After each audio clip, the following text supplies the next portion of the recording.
many books. Considering this library organizing job is classified as a premium commission, Paimon came mentally prepared, you know? But seeing it in person is something else. Why, if it isn't Cutie and Paimon? What brings you back to Mondstadt? Let me guess. You missed me so much you just had to come visit. Is that it?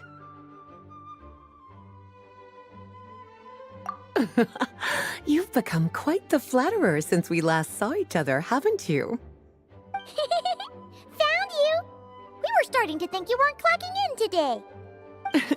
Well, I wasn't planning to. But then, Catherine mentioned someone had finally accepted an important commission for the library. So I came to check on things. Might you both be here for that very commission by any chance?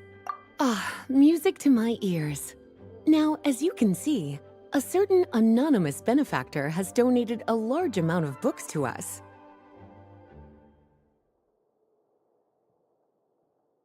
Imagine my surprise when a glance down the book list revealed that each one would be an entirely new addition to our collection. There are books of all different kinds, including quite a few that are banned. Troublesome, I know. So this wasn't an odd job I could trust to just anyone. And sorting them myself? My, what a headache that would be. It would take ages. All that to say, I'm very relieved to see you here. I would treat you to some tea, of course, but looking at the state of this place, perhaps another time, yes? Don't worry, just leave the commission to us. You're as sweet as ever, Paimon. Well then, good luck in here. I'll leave you to it.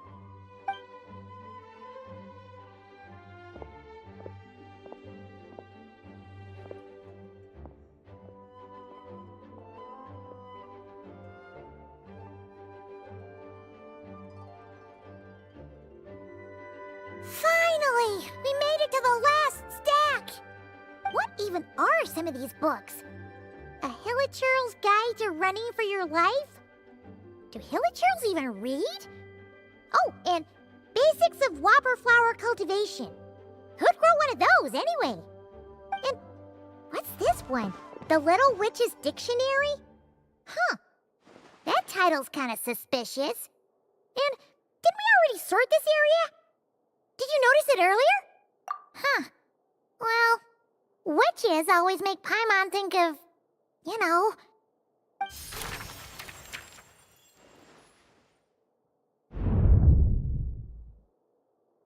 Yoo-hoo! Looking for me? Alice? How did you get in here?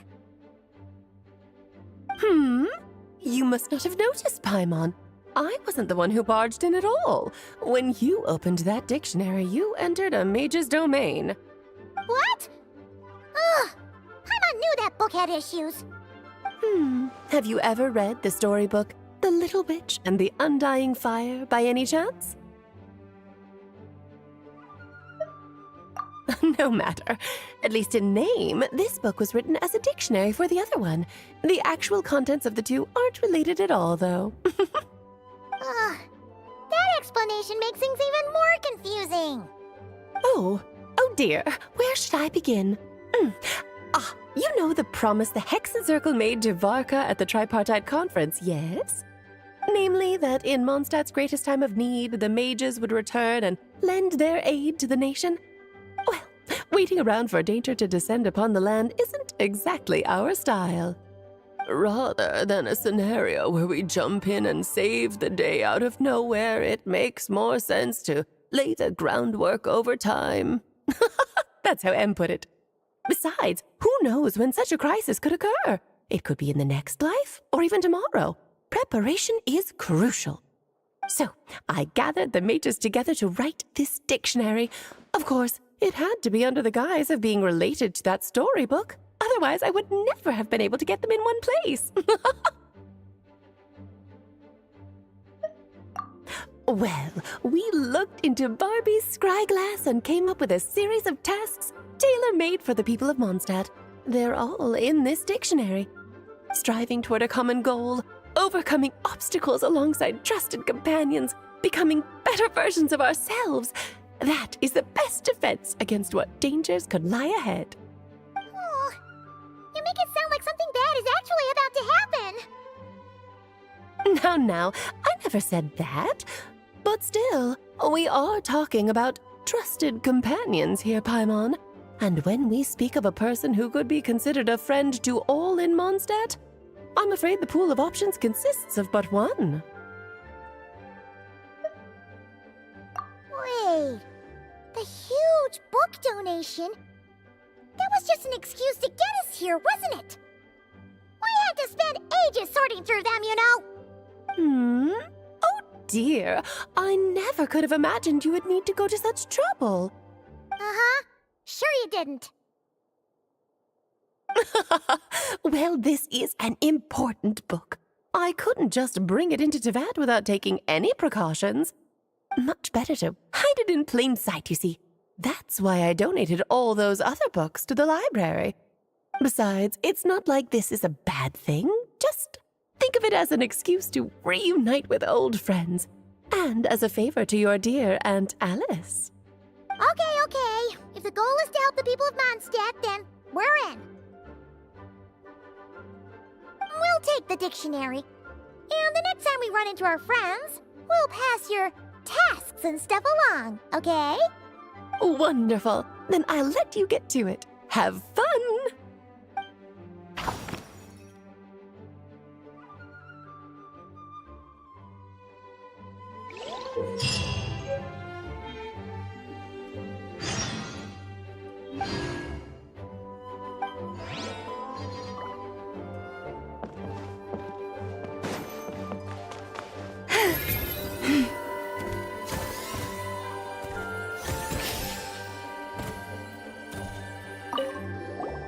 Oh, you finished sorting already? That went much faster than I expected.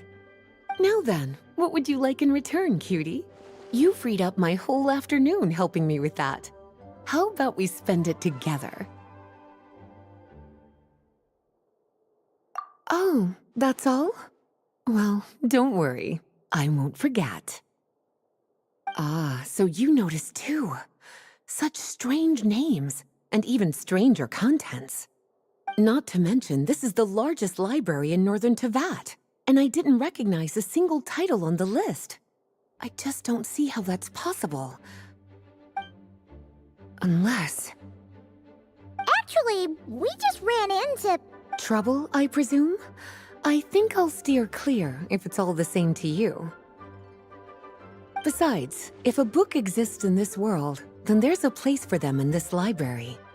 Better for them to remain here than end up in the hands of someone more suspect. Anyway, here's your payment. Thanks again for all the help.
I'll take that as a yes, then.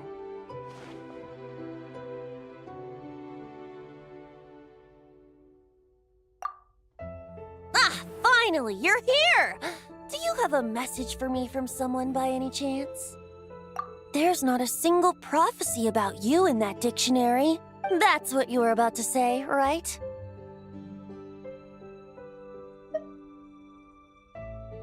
Oh?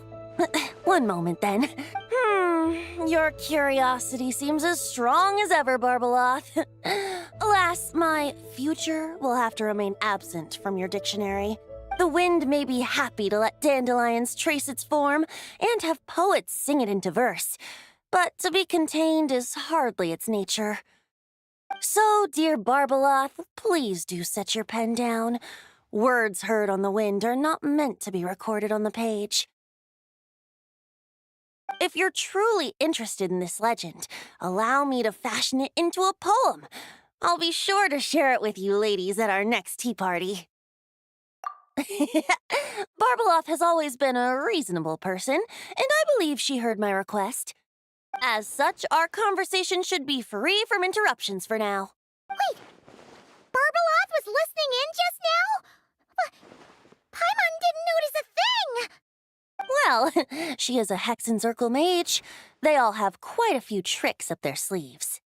Still, you noticed right away and even got her to leave us alone. Doesn't that make you the real master at cards here? Given the various practical factors at play, I'd call myself a master with limits. There you go, being all secretive again. Well, anyway, there wasn't a single thing about you in that dictionary. You being here is enough. Barbeloth's prophecy concerning me may be incomplete, but it's not incorrect. There's something I need to do, and I could indeed use your help. Trusty as always. In that case, could you play a song with me later? Yep, that's all. But don't worry, this isn't a performance to decide the fate of some consequential event. It's just a duet between friends. The last time I played this song, the howling gale was my sole audience, and the notes scattered in all directions, leaving only fragments of the melody behind. But now, with a friend like you by my side, why should the wind alone bear witness to this music? Besides, I think my hands will be just that much steadier, playing alongside a trusty friend like you. That's all I ask. Now, let's head to the performance venue. If we follow the breeze, we'll be there in no time. All right, let's get going. Just relax and let the wind lead the way.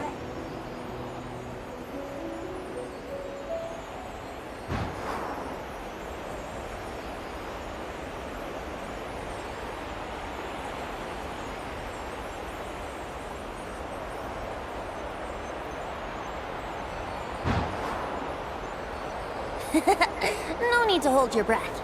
In and out. Easy does it. I let the birds know we would be coming, so we won't run into them.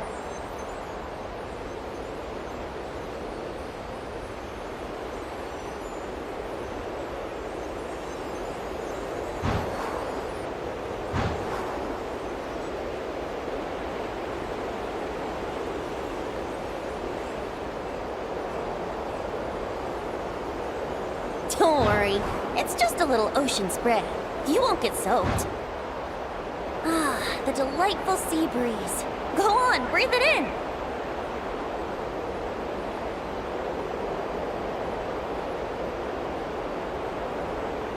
We're almost there.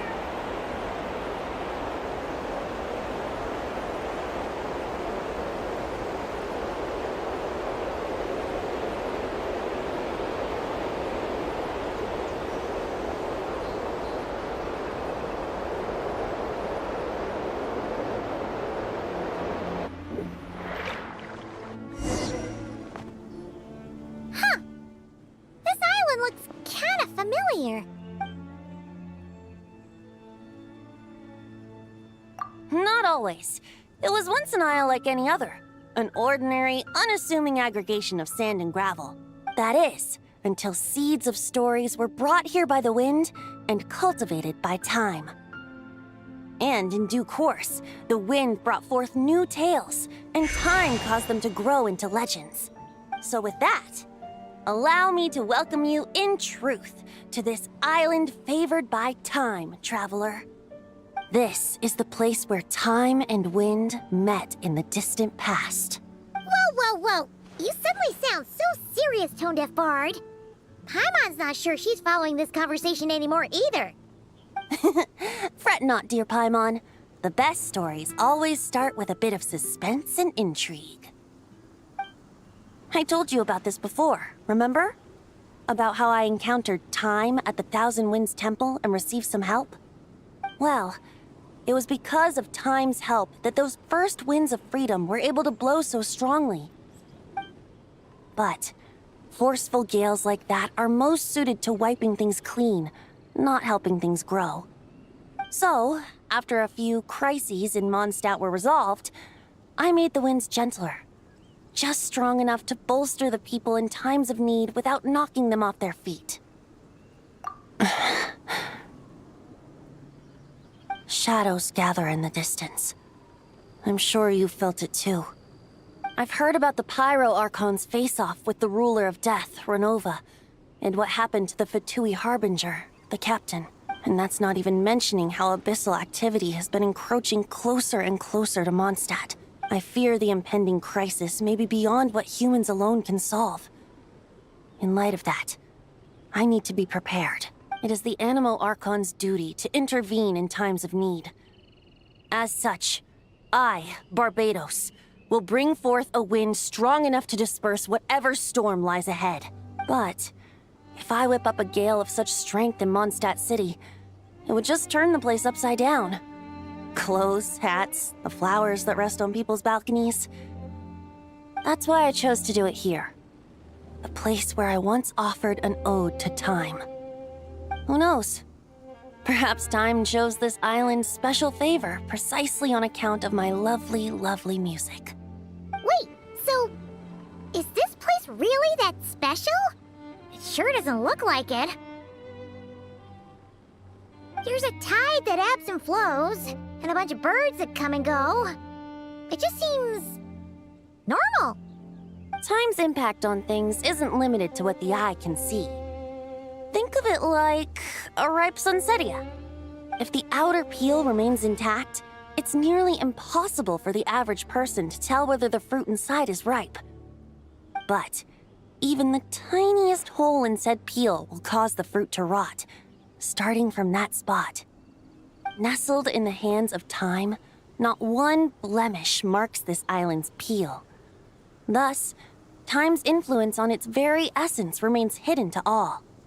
At the most fundamental level, of course, all things that lack time's favor will be erased at some point. But with the power that remains here, I can leverage time to draw a boundary around the wind.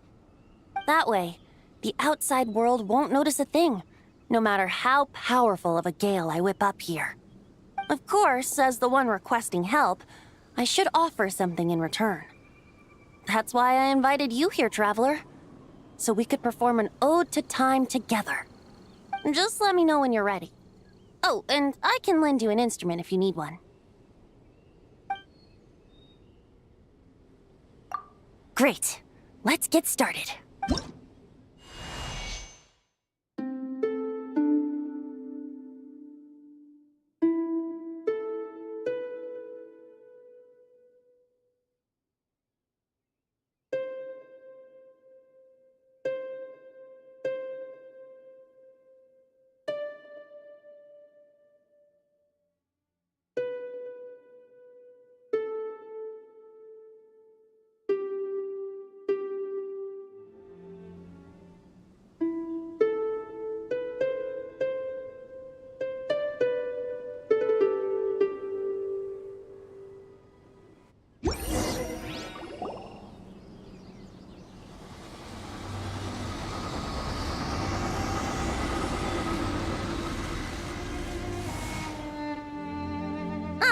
Looks like our music has moved some in our audience to step on stage.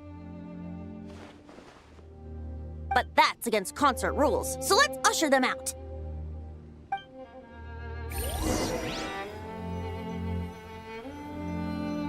I understand your love for music, of course. But for now, going to have you leave the premises. Brace yourself.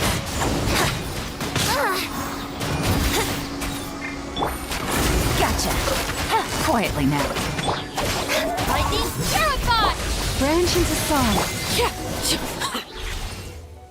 All right, that should do it. That was an exquisite performance, Traveler. Thank you. Ah, don't worry. That power was mine and mine alone. No external help was involved. Think of it like tuning a musical instrument so that it might play melodies lovelier still. Ha! So you do have some tricks up your sleeve. What else are you hiding, huh? Oh, Paimon. How many tricks could I possibly have? I only have 2 sleeves, after all. You know that's not what Paimon meant, Tone-Deaf Bard. I have a feeling the wind is gonna be pretty strong today. We should head back to Mondstadt and tell people to hold on to their hats.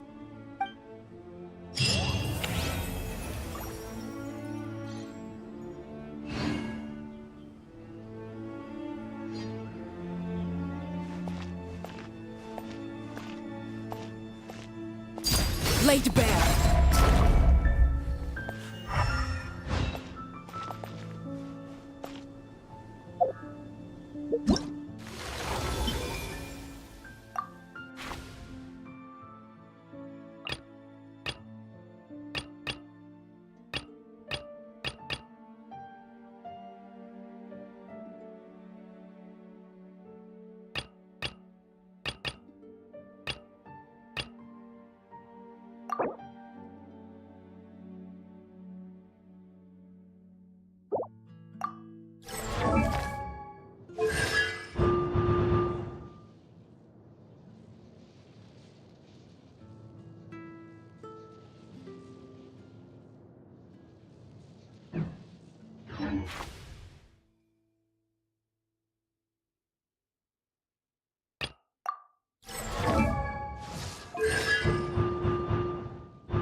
Stand with me!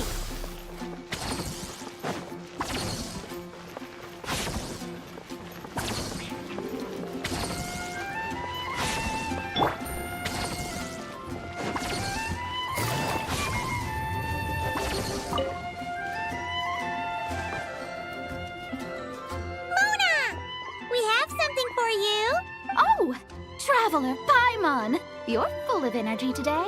You have something for me, you said? Is it some quick and easy way to make Mora by any chance? Well, actually, it's some kind of task from your master. Yeah, that's a hard no. But I guess I don't have a choice, huh? An enterprising spirit is important and all that. I just know it's going to be torture, though. I know that old hag all too well. Why don't you just take a look first? Huh. This book doesn't seem so special to me. Oh, whoa! Letters just fell out of it. Oh, maybe she's trying to reconcile with you? No idea. Either way, it looks like I'm supposed to open these 3 letters in order. Well, let's start with the first one. If this is her task, it should be okay for us all to read. Come on, let's see what this is about. Oh, how long it's been, my student. I'm afraid to report that getting up and about is becoming harder and harder these days. Oh, the sympathy card. She could have tried to make it sound a bit more genuine at least. Remember when I would chase you and you would run for dear life, trying to use that hydro phantom of yours to distract me? Oh, seems like it was just yesterday. Now you're off on your own, and I laze the days away in my rocking chair. I really should get some exercise again. Well, then get it some other way, you old hag. Now, I'm sure you're curious as to the purpose of this letter. And to that, I say this.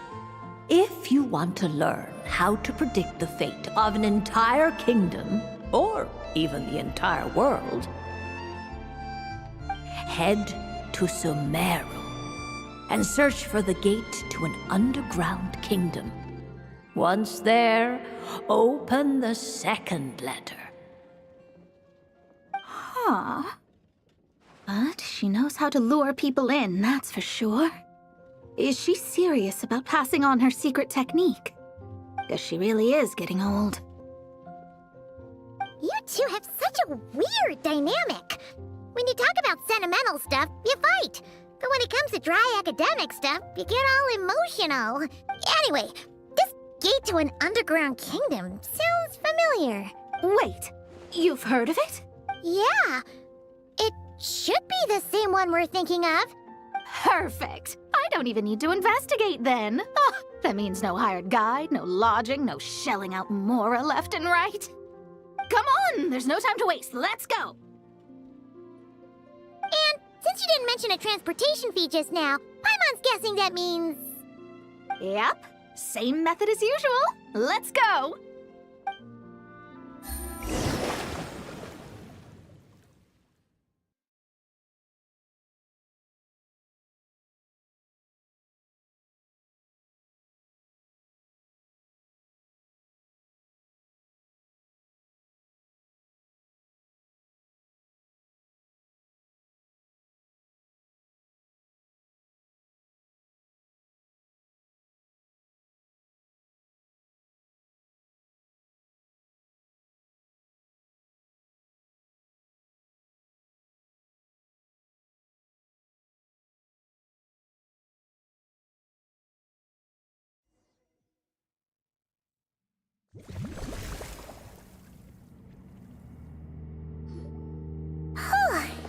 This brings back memories of summertime. It's actually kind of refreshing. So, this is the gate to the ancient kingdom of Conria. I'm sure a lot of secrets and tragedies lie behind it. Well, let's open the second letter. Let me see here. Yep, it's this one. As the ancient Sumeru saying goes, rote knowledge bears no fruit until it is watered with the showers of wisdom. With that in mind, there is a phenomenon in this land known as the Sign of Apausha. It is a celestial mark that burns in response to an all-too-ardent desire for the truth. In that sense, perhaps it's more fitting to call it a sign of truth instead. The records of this ancient kingdom state there are several large subterranean lakes in Conria, clear and calm as mirrors, whose surfaces reflect the true stars. This is because the sign of truth created in the water is able to bypass the false sky and connect to the outer universe. I had no idea. To observe the gravitational forces and influence of celestial bodies, one must be able to see past the false sky. Only by obtaining these cosmic parameters can one predict the fate of this world. Now, my task for you is as follows. Open a sign of truth in front of the gate to Conria. The rest is a bunch of stuff about the ceremony the old hag came up with to summon this thing. Yeah, all these planetary trajectories and runes. Paimon's not even gonna try to make sense of it. So, what do you say, Mona? Are you gonna attempt it? Well, I hate to admit it, but it looks like the parameters she came up with could work. Frankly, this prospect is quite exciting, and heading back now will just cost me another night of lodging, so no better time than the present. Emissaries of the enduring stars, wanderers over ecliptic and equatorial planes, radiant celestial brethren. Traverse the twisted paths of the cavernous void. I, Mona Magistus the Astrologist, invoke the power of Hydro to balance the scales.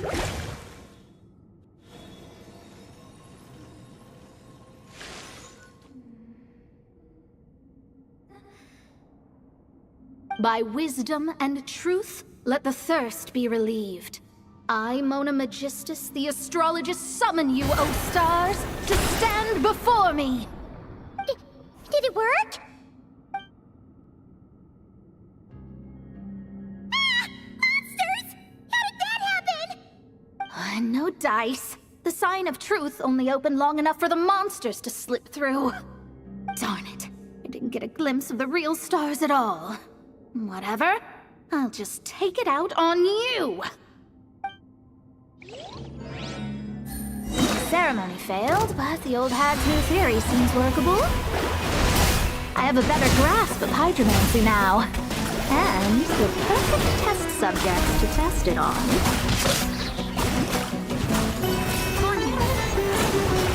Dissipate! Out of my way! Leave this place. Overruled. Gotcha. Phew! That's that! Well, the old hag said to open the third letter once it was all said and done, but I couldn't make it work. So, should I still open it?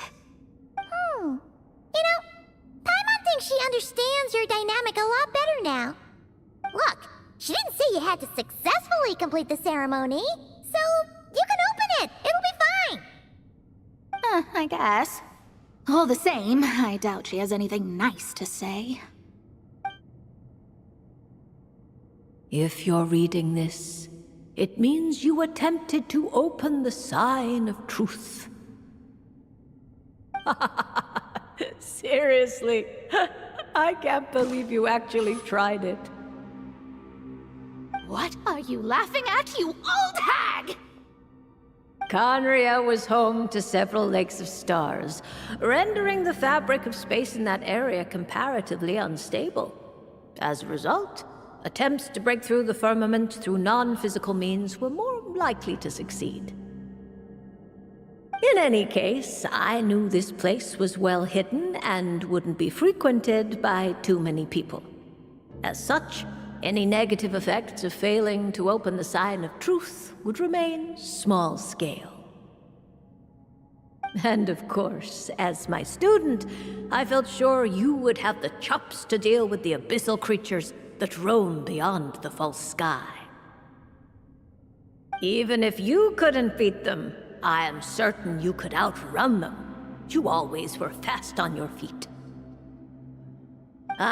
Connecting hydromancy to the kind of wisdom that quenches thirst. Truly, my genius knows no bounds. The practical application of the scryglass has also reduced disturbances caused by the false sky. I'd like to see Alice try and top that.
Take it easy.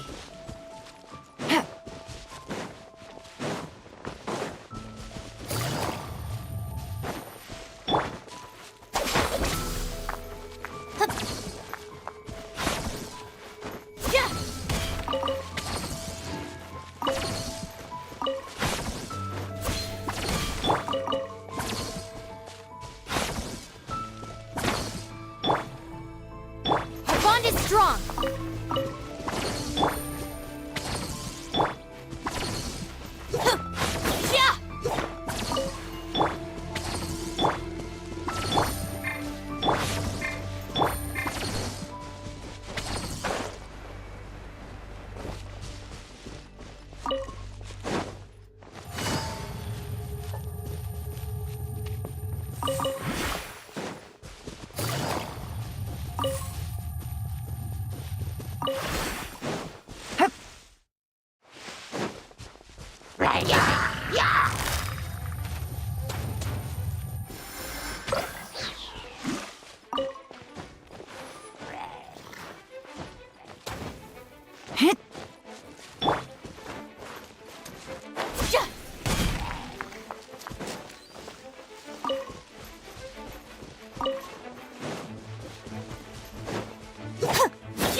Take it easy.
Hey! Isn't that Razor over there with... Whoa!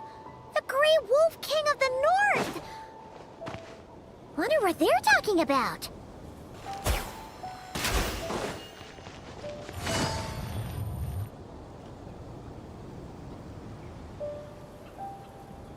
Razor!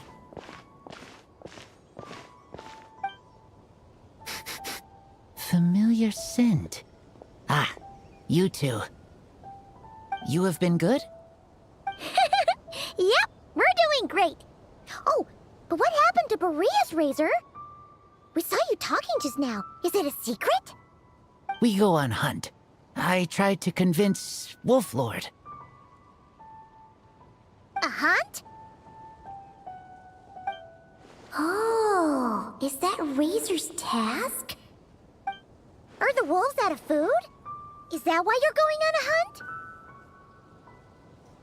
No, this hunt is not for food. We hunt enemies. The Dark Wolf Pack. Strange scent coming from land they took.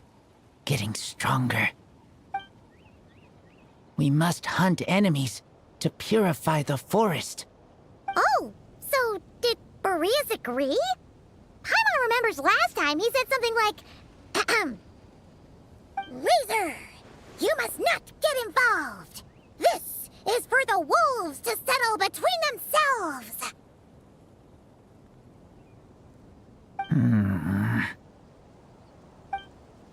Oh, sorry, Razor. Paimon didn't mean to dig that up again. It's okay. I know Lupacol means no harm. Besides, teacher taught me how to talk to Wolf Lord. Lisa taught you how to talk to him? Oh, like she told you what to say? So that means you got him to agree then, right? Yes. Words were hard, but I did it. Ha! So you actually managed to convince that giant, stubborn old fella. That's super impressive, Razor. Dark wolves are enemies of the whole world. Teacher said this is not wolf problem. This is world problem. And Wolf Lord agreed.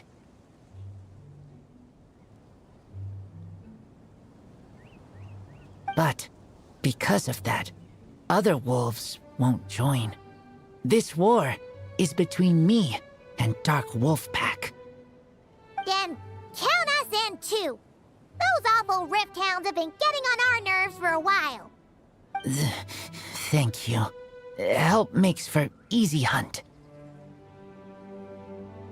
Speaking of, how is this hunt gonna work?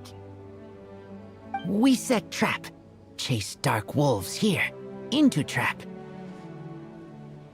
Then Wolf Lord pinned them down, and we finish hunt. Tell me when ready. We start hunt. Come on! Let's clear them out in one go! Yes.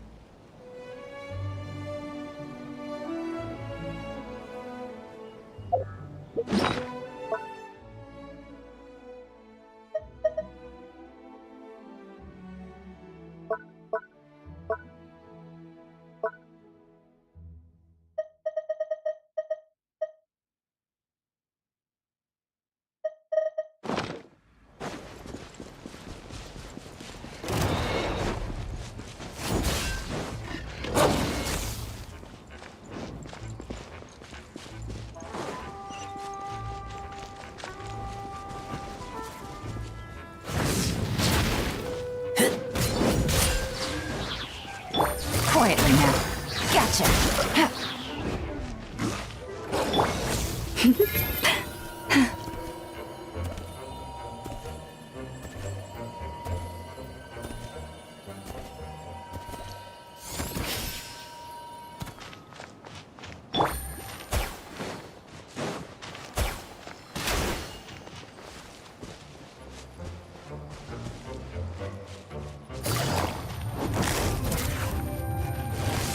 Busted.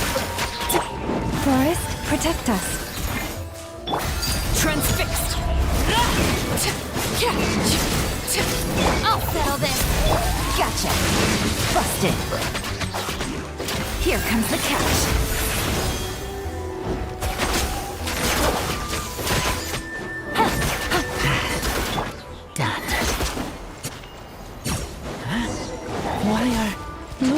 here. Oh no! The Rift Hounds are attacking them! We gotta get rid of them quick!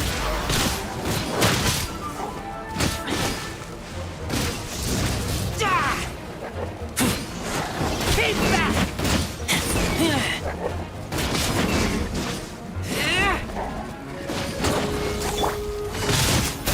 Quietly now.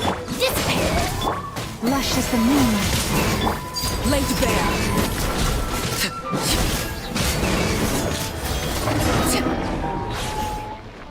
Whew, that was close.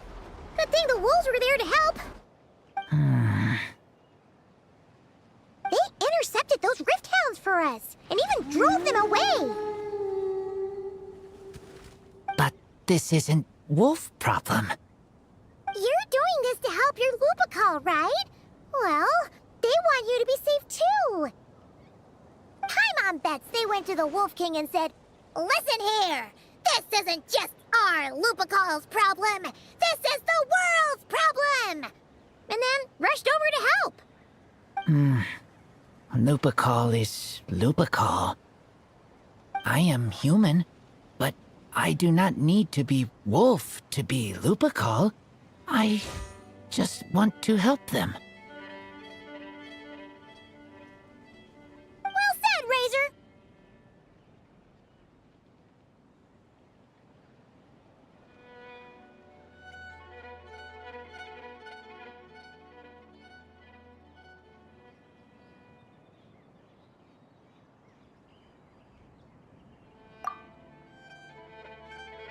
You think so? Yeah, absolutely. Now, come on. Let's go kick some Rift Hound butt.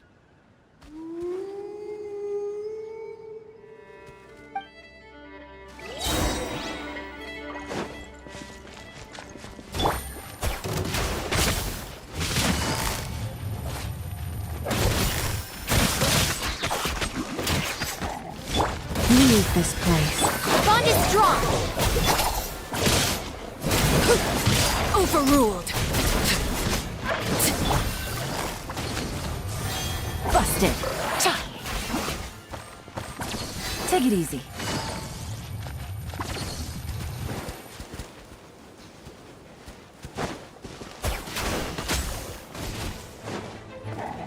Quietly now. No enough. Receive my...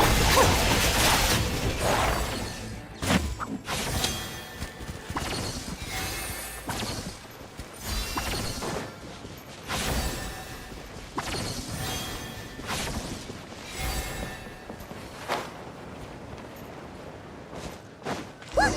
The rest of the Rift Hounds are just up ahead. Get ready. For Lupical. For Lupical!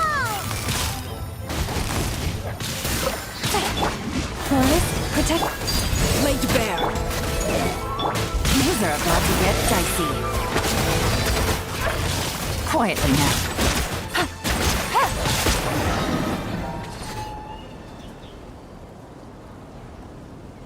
We did it!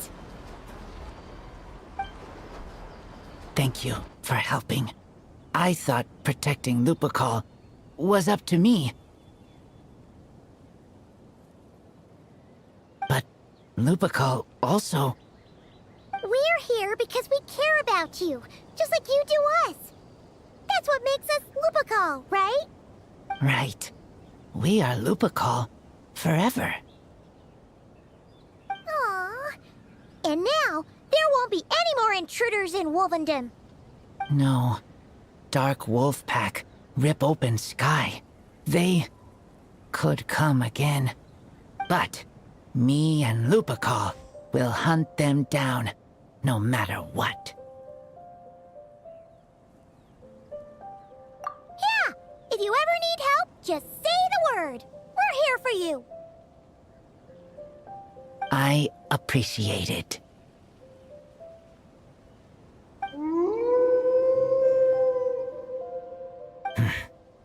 They call for me. Sounds like they want to make sure you're safe. Then I should go. Thank you for the help.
This blinding sunlight is such a pain. Given previous results, I should make a few adjustments to the experiment and ensure that the materials and equipment are all in order. As for the potion I need to make... Oh, Traveler, Paimon, what brings you here? We're here to help with your task. We wanted to see if you could use some extra hands. My task? Oh, you mean the one Mr. Albedo told me about? The one from the Hexen Circle? Well, you're just in time. The experiment is ongoing, and I was just about to work on it. Ongoing? So, you've been working on it all this time? Yes, it aligns with other research topics I've been working on, so it hasn't been too much extra work. Still, What? Is there a problem with the experiment? I've been unsuccessful so far. Oh, so it keeps failing, huh? It's not as simple as just failing. The whole theoretical framework behind this task is a bit more complicated than I imagined. Oh, right! You still haven't told us what kind of experiment it is. One meant to develop a potion that can transform sweet flowers into a variant 16 times its normal size. That is to say, the formulation of botanical augmentation reagent type 4, iteration 7. As you can probably guess, this is my 7th time running the experiment. Wow! So, basically, we need to make growth serum. Or the 7th version of one. Well, yeah, that's about right. This is my 7th attempt, but I didn't make many adjustments to the formula this time, because both the theoretical principles behind this experiment and the products of the process prove there's nothing wrong with it. But you haven't succeeded yet, right? Yes, I'm thinking that it's not my current formula that is wrong, per se, but rather, some other key element is missing. Oh! Then Paimon knows just what to do.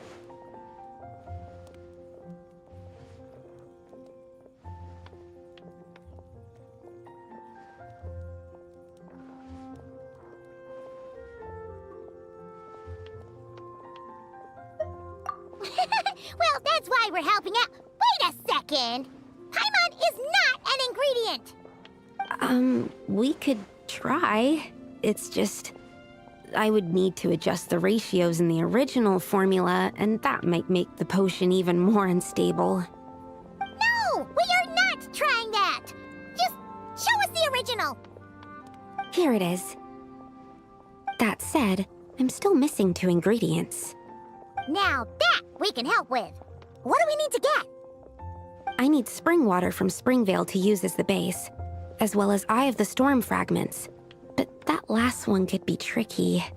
We've got this! Let's go!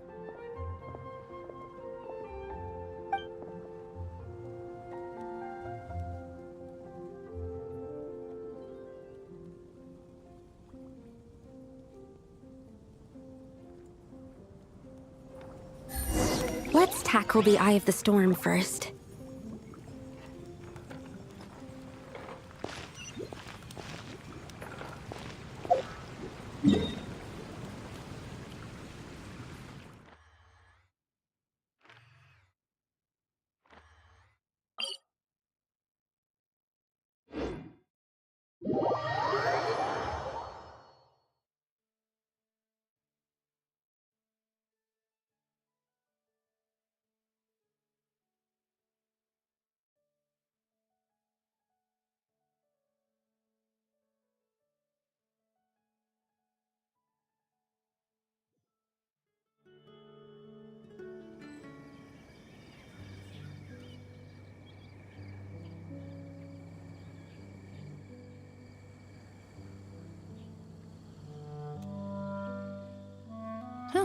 good roll.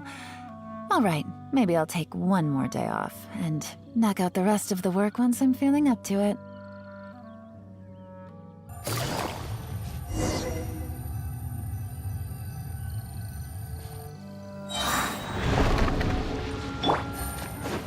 Busted. Stand with me! Transfixed!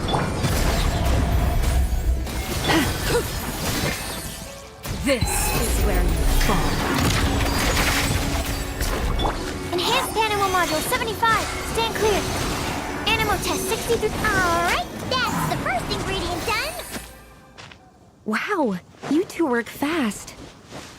That step usually takes me forever. We can get the spring water down there.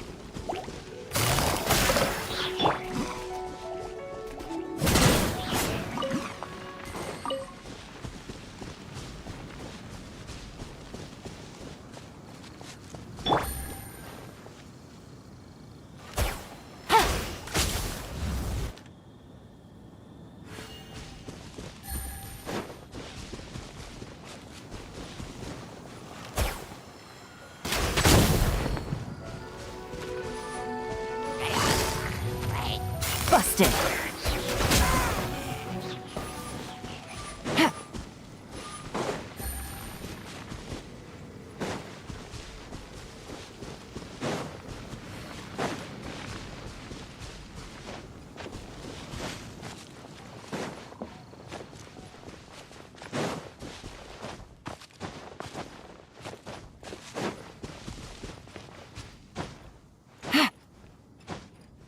Yeah.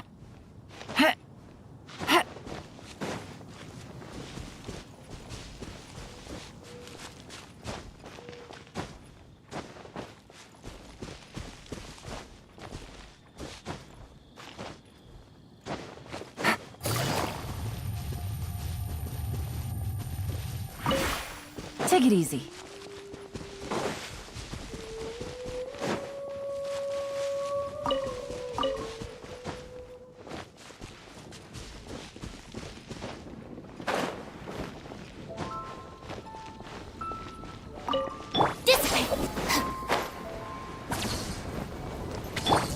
You poor lost lamb.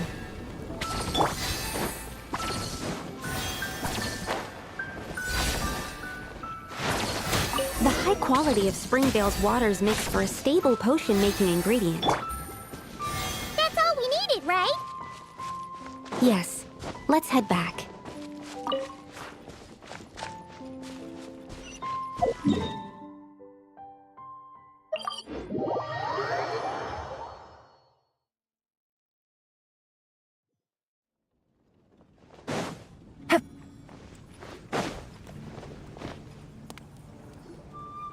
All right, the ingredients are ready and the cauldron is just over there, so we should be good to go. But, Is something wrong? no. It's just... Do you mind if I watch from the side? Just for the purposes of accurate recording, I mean. I know lots of people don't like being scrutinized during experiments, so...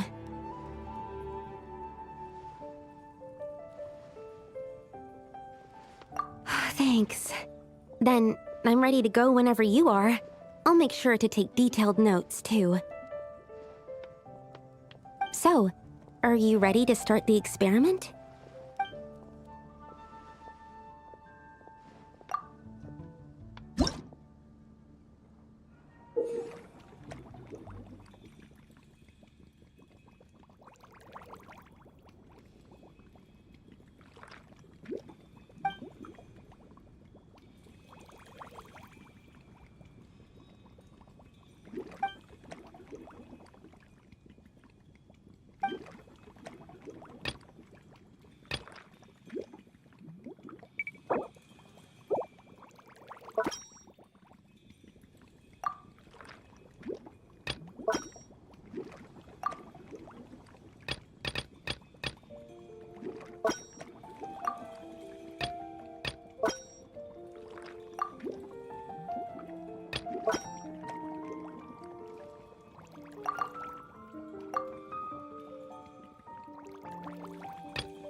That's it. Your execution was perfect. Really? Yes, I don't see any flaws in the brewing at all. Let me extract some and test the product's composition. One moment. Yes, like I said, flawless execution. The potion is perfect. It's exactly what I was expecting. So? Was the 7th time the charm? Upon examination, it seems identical to the previous 6 iterations. Oh! Wouldn't that make the results identical? Not necessarily. Experimental outcomes can differ even with similar variables all around. You never know what the result will be. That's what makes experiments valuable in the first place. Come, let's test this thing out. I planted some sweet flowers beforehand which we can use. We just need to douse them with the potion and see what happens.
It's getting a little cold. Time to bundle up.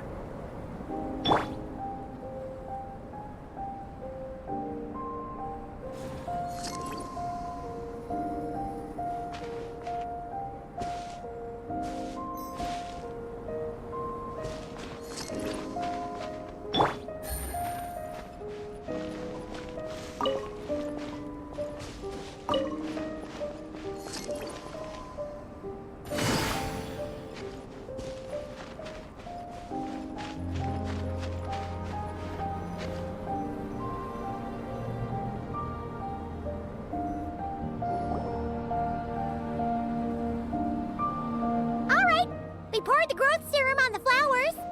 Is that all we need to do? Yep. The flowers need to fully absorb the potion, so it might take some time before we see a reaction.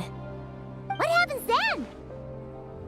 The flowers will grow in size while maintaining their original appearance.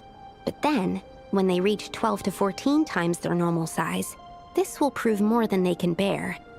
As if some upper limit has been reached, they will wither and rot, assuming unnatural forms until nothing is left of them but liquid. Wait, what? So there's a problem with the growth serum then? No. I've adjusted the formula time and again, resolving all kinds of issues that arise when inducing small plants to grow larger. Issues like ensuring that the leaves don't get too large, strengthening root diameter and load-bearing capacity, calculating how the increase in surface area might affect sunlight exposure and nutrition. So, why isn't it working then? Because the flowers cannot transcend. As above, so below, is one of alchemy's guiding principles. Alchemy seeks mastery over matter, but this world has its limits. It's like a specification etched into the law that governs all things. Part of the purpose of doing multiple experiments is to determine if this specification is stable.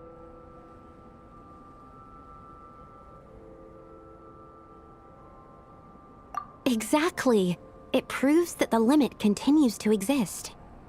Okay, this is all a bit over Paimon's head, but basically, you needed the experiment to fail to prove that the limits and borders in this world are stable? Oh, what a weird experiment. Huh? Looks like one of the flowers is reacting. Wait a second. That's not a sweet careful! It's a whopper flower. It must have absorbed some of the potion.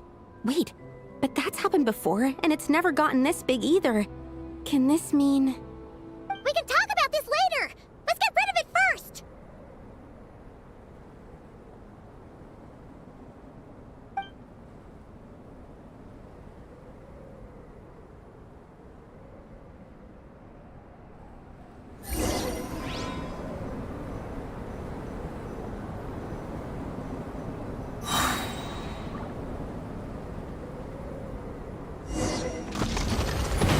Squirrel, Mark 2! Stand clear! Gotcha. Here comes the catch. Out of my way! For the everlasting forest. Overruled!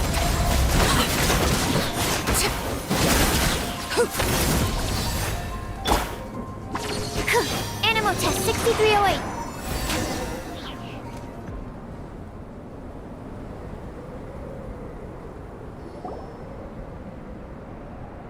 Phew! We did it! Even at that size, a whopper flower is just a whopper flower. But, was it supposed to get that big? I could only make a rough estimate during the battle, but it looked at least 16 times its original size, maybe even larger. This means that the experiment worked. Wait, but isn't that a good thing?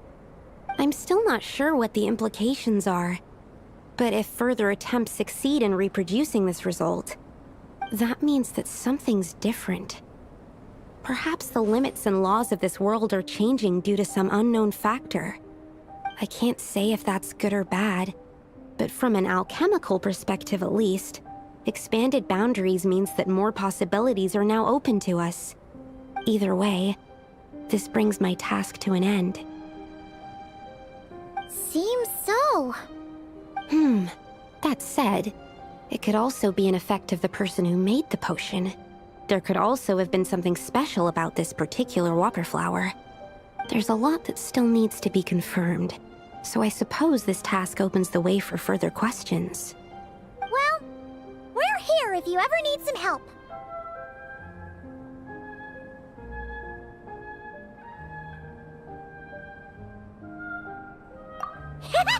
Just think about it! Paimon could probably beat a whole gang of treasure hoarders to a pulp if she were 16 times bigger! I have my doubts. The only reason the serum worked on the whopper flower was because its internal structure was similar enough to a sweet flower. If you drank some, you might become 16 times bigger, but you might also turn into a plant-based life form. Yeah, nope. That's not happening then. Oh, by the way, Paimon wanted to ask, why is all your research focused on things like sweet flowers and sunsettias? Oh, that's simple. Both sunsettias and sweet flower nectar taste sweet.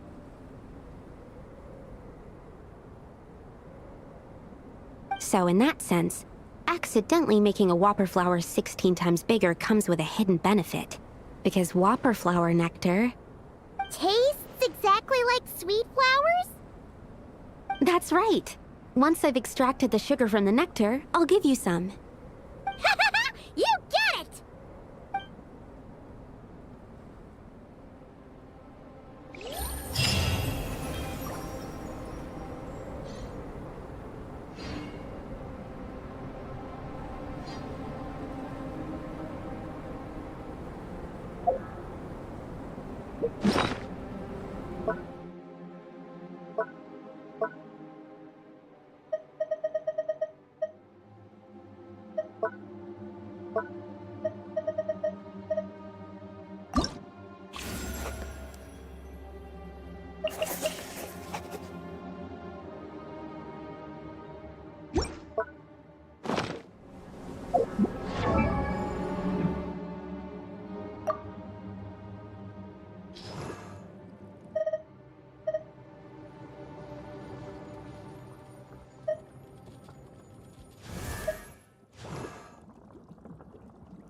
La da da da da da da.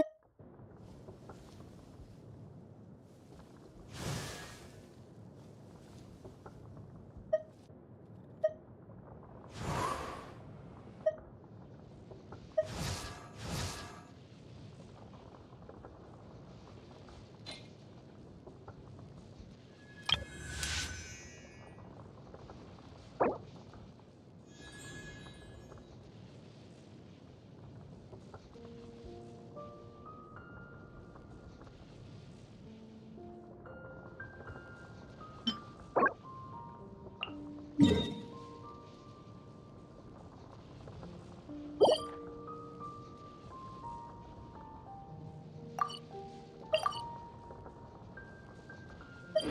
created another universe and founded paradise, for I, Fischl, am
I have high hopes for this journey.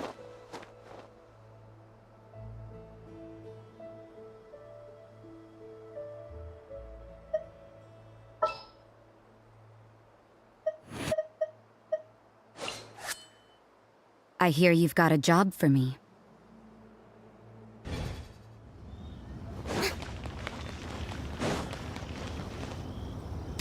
Strike a pose! Let the world come alive! You can't run! Transfixed!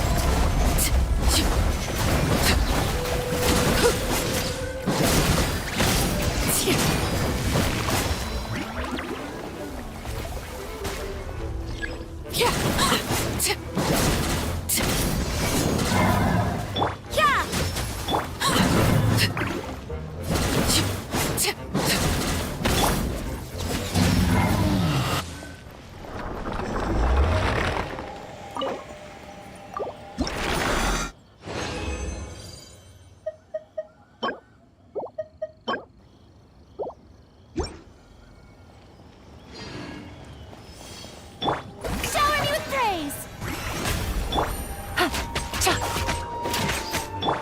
Overruled! Commendable. Witness my rise. Laid bare. Busted. You can't run!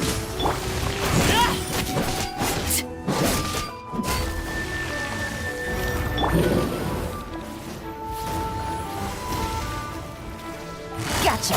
Yeah!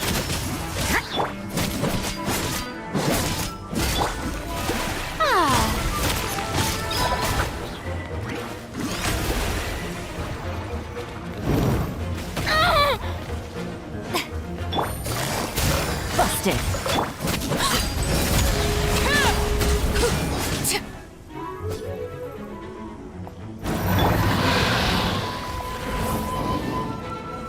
You can't run!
Staring into my eyes is ill-advised.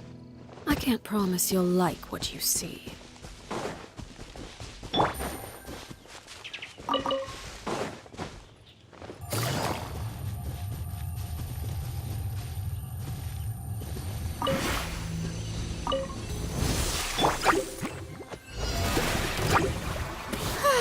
You can't run!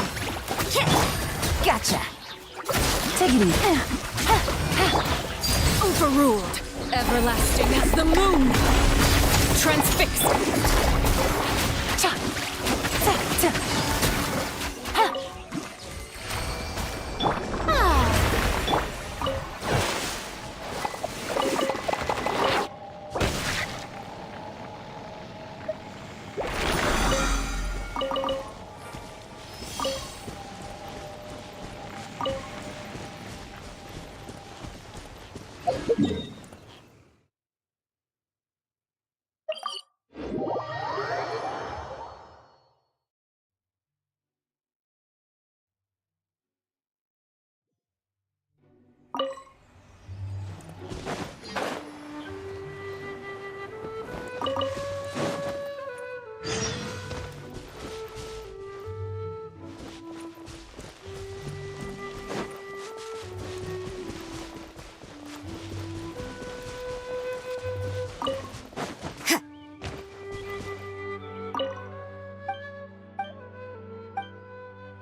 Game's up. Time's over. Judgment!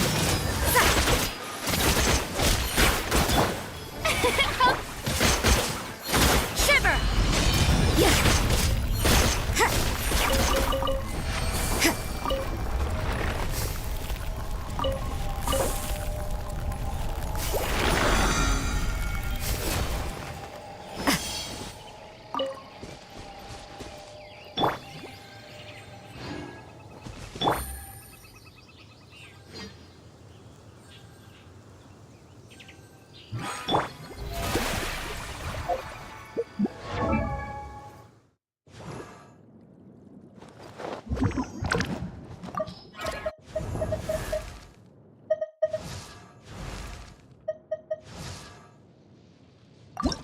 I created another universe and founded paradise. For rejoice!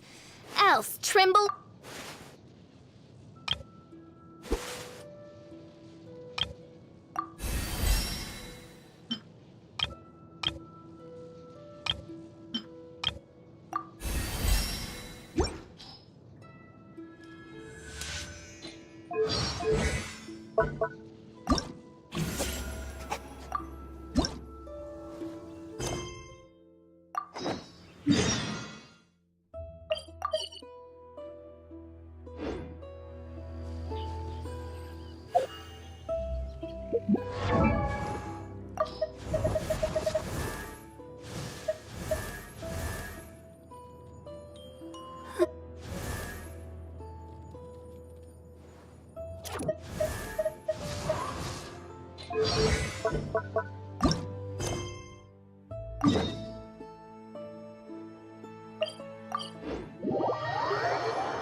Astra Abyssosk. Greetings, traveler. Hey there, Catherine! Oh, and Oz and Fischl are here too! What a coincidence! All things in this universe must plunge into darkness. 'Tis only. Mein Fräulein means to say she's happy to see you both. And I feel the same. It's been quite a while, Traveler and Paimon. You're here just in time. Yai Publishing House has a commission for you, traveler. An editor is here to discuss the details in person. Much of the information was kept from the Guild for business reasons. All we know is that it has something to do with the author of the Legend of the Shattered Halberd. What? Surely you don't mean... Wait, is this author really that important? What if we weren't here? Or if we decided not to take the commission? The editor would just be wasting their time. In that case, it'd be a free trip to Mondstadt where one needs only pass some information along. That's an opportunity most would fight over. In any case, if the commission is of interest to you, the editor is waiting at the Good Hunter. Just look for the man dressed in Inazuman clothing. Hold on! Halt thy steps, good traveler. Fate cast you upon the nay, you step forth on... What mein Fräulein means to say is, she would like to go with you. Wow, you seem really jazzed about this commission, Fischl. Do you have some kind of insider information?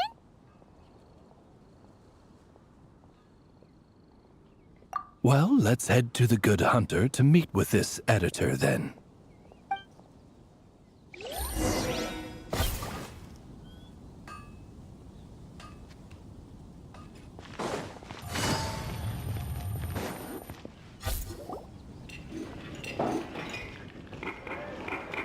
Alright, let's see who lucked out and got this free trip to Mondstadt.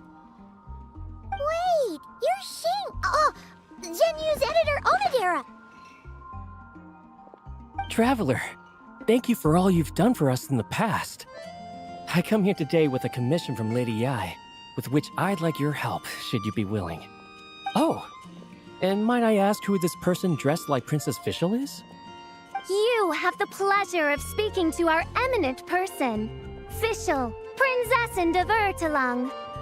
Mein Fräulein means to say that her name is Fischl, and that she is most pleased to meet you. Yep, this is Fischl. She's a reliable adventurer, and she's here to help.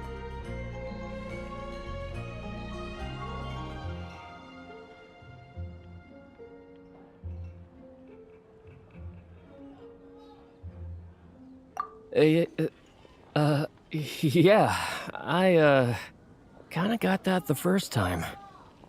Since thou hast learned my name, understand this. To speak it is to be absolved. Praise it, therefore, and thou shalt earn thine salvation. Mein Fräulein means to say, she... Ah, I see. I completely concur, milady. Remembering names is simply basic etiquette. And if you might lend me succor in solving this problem, I shall indeed praise your names to the heavens above. As many times as necessary, in fact. You understood Fischl language before Oz could even finish translating. Well, let's get down to brass tacks then. Now, have you heard of the author Mr. Nine? He's famous for writing the legend of the Shattered Halberd. Flowers. What was that, mein Fräulein? Flowers for Princess Fischl. That's what Mr. Nine is actually famous for. Mein Fräulein means to say, even should the creator be cold and unmoving, the Prinzessin and her Immernachtreich's resplendence might yet compel them to weep. Well, sure.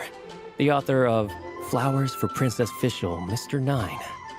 He sent a letter from Nodcry asking for help, and he seems to be in bad shape. So ask the Adventurers Guild or a local mercenary to find him. Seems pretty simple to Paimon. Where it's so simple. But here's the problem. We don't know anything about Mr. Nine. What he looks like, how old he is, where he's from. He's only ever communicated with us via letter, from addresses all over to that. And he's never showed up to our annual meeting or events. not once. So, what are we supposed to do? Well, we'll need to investigate Mr. Nine's identity, that's for sure. We did a bit of digging ourselves, and we realized that ever since completing the Shattered Halberd series, Mr. Nine's handwriting began to change. His initial editor has decided to retire to focus on his own writing, and he didn't have much to add either. Whatever hath once existed in this world is enshrined in the memory of the Prinzessin of Ertelung, to endure unchanging in her Immanok. Mein Fräulein means to say that... Yes, we had the same idea.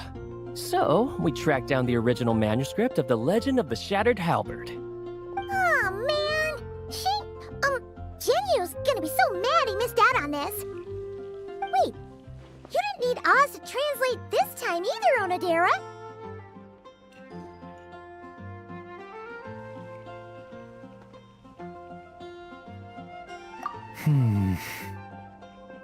Osvaldo Hafnavines, hast thou perceived something? No such Henry exists, mein Fräulein.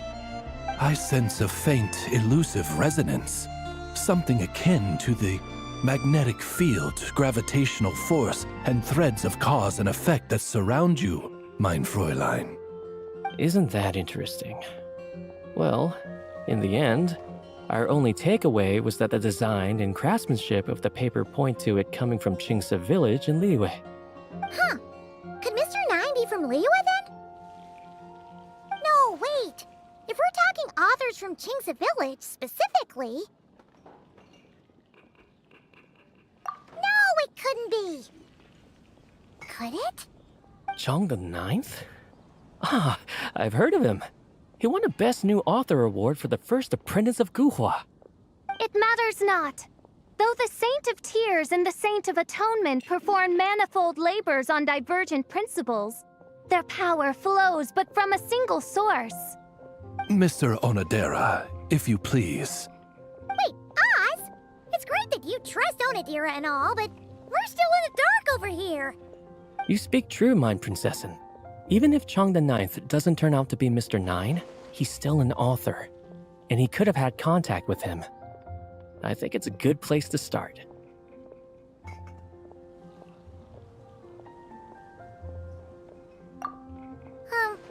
Yeah. Well, either way, I appreciate the help. I'm counting on you. A radish veggie soup. You're also here from Mondstadt's It's been Wine, aren't getting you? quite busy recently.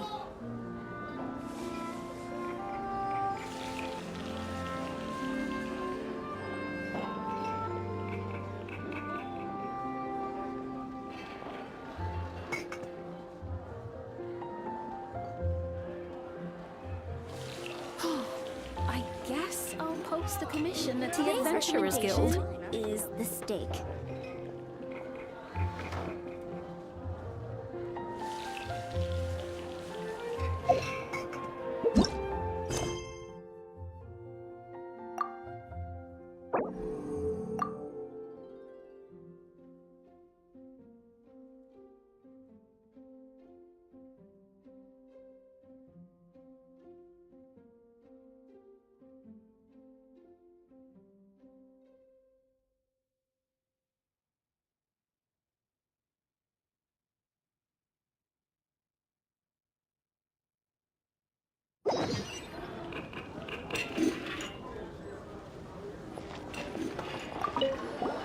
Is there anything else we should know about Mr. Nine? Well, according to some readers' Q&As and his author's notes, he has a receding hairline, a slight pot belly, he doesn't like sweet things, and his heart is on the right side. Or was it the left? No, it was the right. He has 5 fingers on his left hand, severe insomnia, a pupil in each eye. So, a whole bunch of nothing.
It doesn't look like there's anyone around we can ask either. Shall we wait? Seems like that's all we can do. Still, could his absence mean that he really is Mr. Nine, now kidnapped and sent to Nodcry? Perhaps we should have a look around his house. Barging in without permission seems wrong. But if he really is Mr. Nine, then... Okay, let's do it.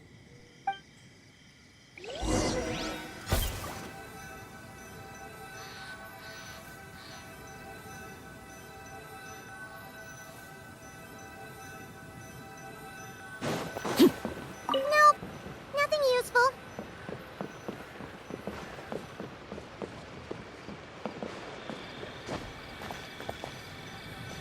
No, not here.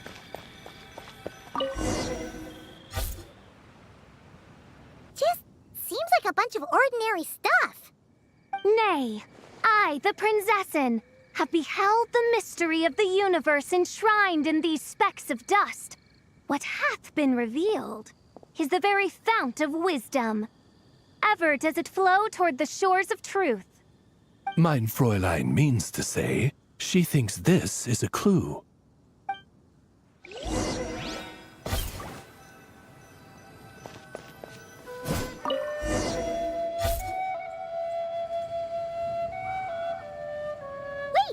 It looks like the soil's been overturned. Oh no. Could some kind of overzealous fan have buried him in here? Maybe we should call him Millilith. What do you think, Traveler? It's all right, Paimon. Mr. Nine's most zealous fan happens to be right here.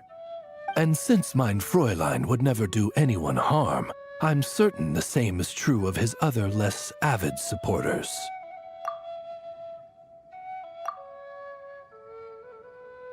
What is the meaning of this? I'm calling them Millilith. Chung the Nine! You're not dead! Or kidnapped! What are you even talking about? Oh, wait a second.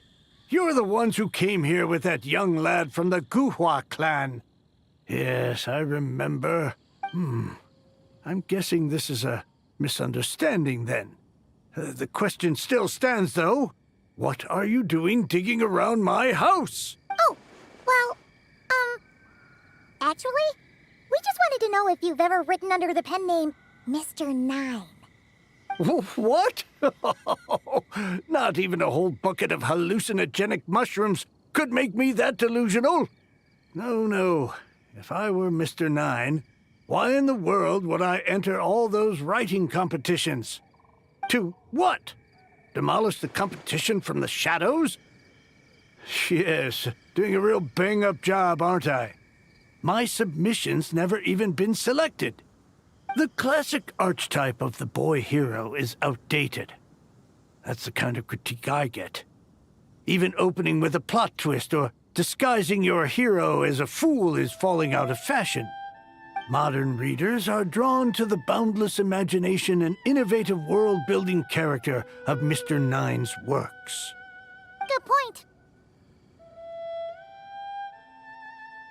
Besides, if I were Mr. Nine, I would have come clean the minute First Apprentice of Guhua won that award. What? That old beggarly Chong the Ninth is Mr. Nine? No, there must be some mistake. What a sight that would have been. Yeah, and when we were here with Shincho that one time, you talked up the legend of the Shattered Halberd a lot. If you were the one who wrote it, that'd be like Jean complimenting herself for being a good knight. It just doesn't add up. In any case, while this gentleman isn't the Mr. Nine we're looking for, I sense something of interest on his person. It's a peculiar signature, the same threads of fate I sensed on you, Mein Fräulein, and on the manuscript. I believe the traces are related to Mr. Nine, and it appears I can track them. Hey, that's perfect! Once we head to Nodcry, you should be able to find Mr. Nine, no problem then. But back to the signature. What were you doing before this, Chong the Ninth? Oh, Well, I ran out of manuscript paper, so I went to buy some. I'm particular about that kind of thing. Creation of literature demands the highest quality. Ah, no wonder. Mr. Nine uses the very same type for his manuscripts. Huh, that explains it. Thanks, Chong the Ninth. We should get going. I'm not quite sure what I did, but you're welcome, I suppose. Farewell, creator of another world. Though I must say, the laws and narratives thou hast ordained can scarce compare to the dream dust sedimented in the Immenachreich. Mein Fräulein means to say, your writing isn't... Mein Fräulein offers her thanks.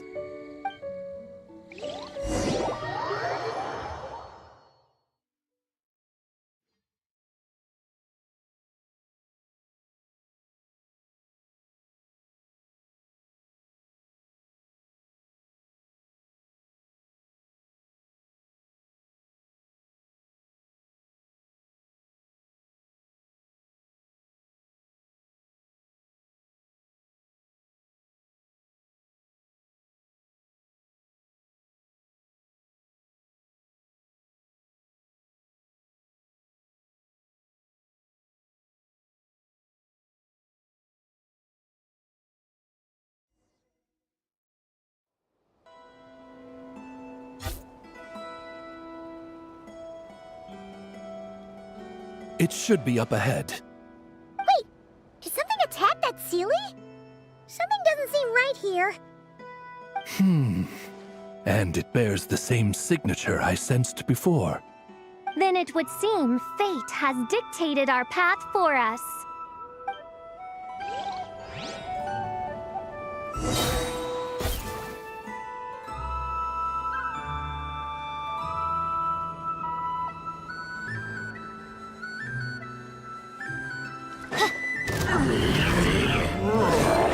You can't run! Laid bare. Quietly now. Things are about to get dicey.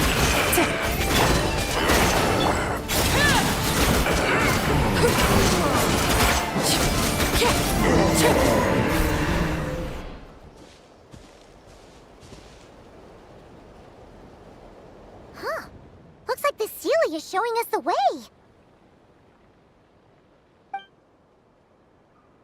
Let's follow.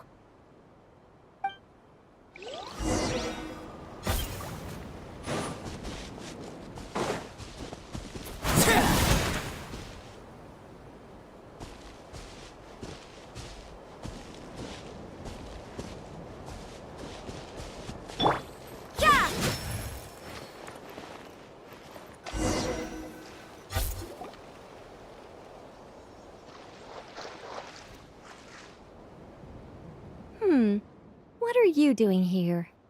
Wait, that voice. It's Nicole! Also, that should be our line. We were looking for Mr. Nine and our search led us here, but now it seems we've found you instead. Ah, I see. Well, Mr. Nine is right here. Hello. What bizarre Demerung is this? Never in 1,000 sunsets have I heard of such a thing. In truth, I too aspire to be an author. But I'm also partial to direct communication. Talking is rather inconvenient by comparison. And as I'm sure you can understand, writing things down is even more tedious. I thought perhaps if I found someone with whom I could share my ideas, it might give me the same release as writing. But then those stories would never see the light of day, which would be a shame. So, I tracked down an old Sealy friend of mine and told her all the stories I was imagining. Then, I sent her to find people with similar aspirations to write them in my stead. We even came up with several character traits to lend a certain authenticity to Mr. Nine. A receding hairline was one of them, I think. Yep, I'm the one she roped into all this. Come now, it was beneficial for you too. By inhabiting those authors and mobilizing their language faculties, you were able to hone and eventually recover your capacity for speech. And anyway, an angel has always functioned like a sort of a flash of inspiration in someone's head. I'm sure it was like stepping into old shoes. So you, what, possessed people? Isn't that kind of intrusive? Oh, it's fine. She did it while they were sleeping. As long as the person is someone who dreams of creating worlds of their own, this inner writer within them will automatically awaken. Wait, but what about the letter and the strange intuitions Oz has been having? Nicole sent me to monitor the situation in Not Cry. And it's super dangerous, okay? So I needed some help. It's not like I have the knowledge or power of the heavens anymore. As for your friend over here? Well, you see, when writing a story, it's not uncommon to incorporate certain half-true details. For realism's sake, you understand? Yeah, we've seen that before. A real curse was written into an Inazuman light novel once. Indeed. In a similar vein, Mr. Nine's stories are full of metaphors, including one for the creation of life. What it describes isn't made up, per se. We just never imagined someone would actually manage to use it. Until you came along, young lady. Mein Fräulein is speechless. So if I may ask in her stead, did she manage to use one of these half-truths in Mr. Nine's novels to create me? It was more like 70% made up, 30% true. No, it was 90% made up, 10% true. I thought it was too dangerous, so I changed it. See, I knew you'd never read my books. You don't seem too surprised, Oz. Well, I suppose I've vaguely sensed this since the beginning. Regardless, it is an honor to serve mein Fräulein. Well, once our affairs in Nodcry are resolved, Mr. Nine will be able to return home. Yes, just tell them that when you return. I don't want to be your eyes here. It's too dangerous. Oh, but, while you're at it, could you pass a message along to that guy in Chingsa village? I've been splitting the royalties with him 90-10. His share's been buried in his yard all these years. Wait, what do you use the Mora for? I bury it, and then lead people to the treasure. Guiding people is in our nature. It's what I love to do. Feel free to come search for my personal stash someday. I've buried it at the furthest end of the Immer Nachtreich. I will. I absolutely will. Mein Fräulein? And, I just want to say that I really like your books, Mr. Nine. What mein Fräulein means is, though the cosmos stretch forth in unending darkness, yet shall come an hour when all things shine. I'm glad to hear it. All in all, it seems you've already found my greatest treasure. All right, that settles that. Now, I need to have a quick argument with Mr. Nine about who really deserves to be considered first author. Absolutely not.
Take it easy.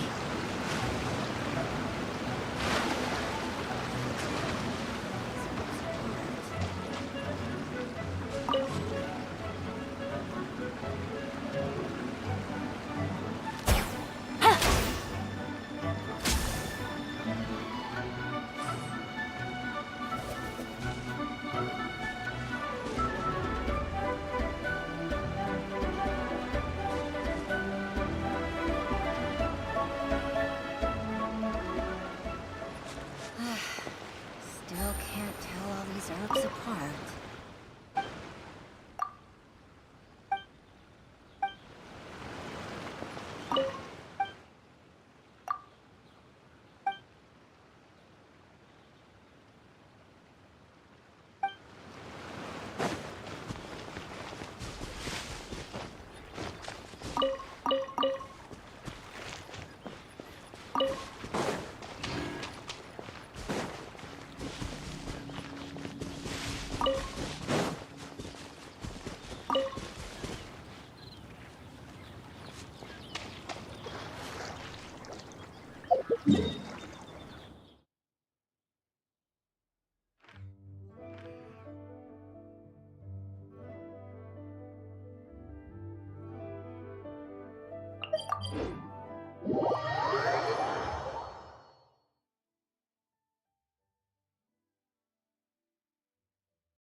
Oh, that's right. Just channel Mr. Nine. Hey, Chang the Ninth! Oh? What?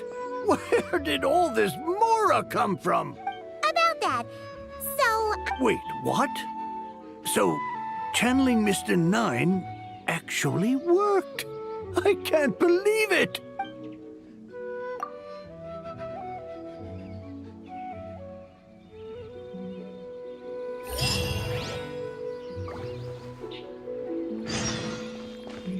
Take it easy.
Wonder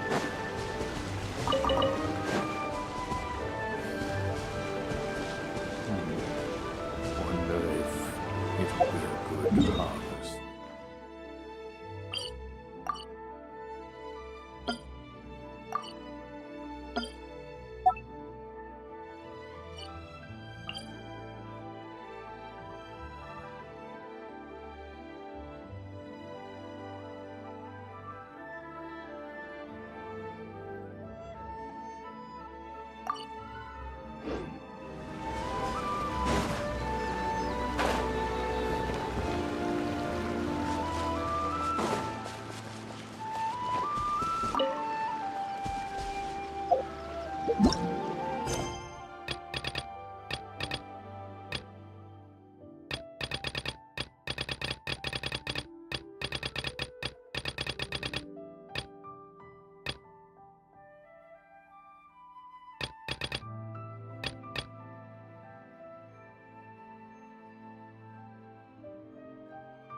Something you wish to report?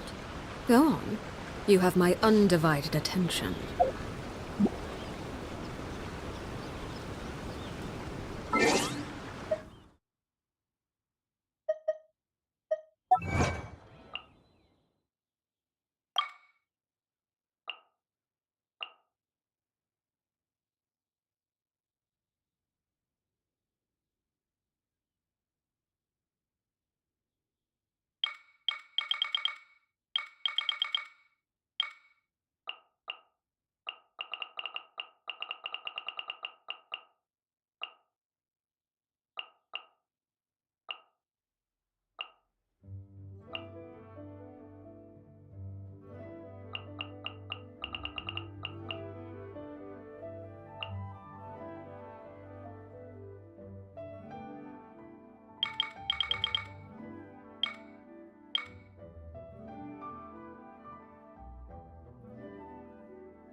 Only in the grip of winter do people truly appreciate the warmth of flames.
What could the truth... Transfixed!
I'll watch your back.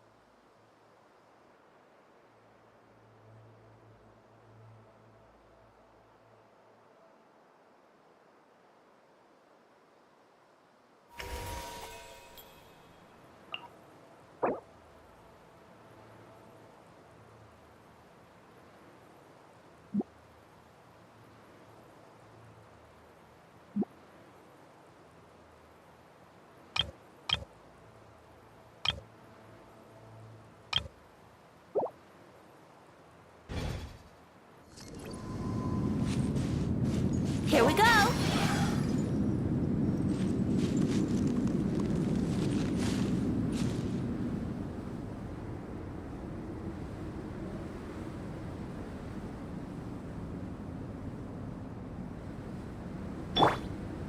Decided by destiny!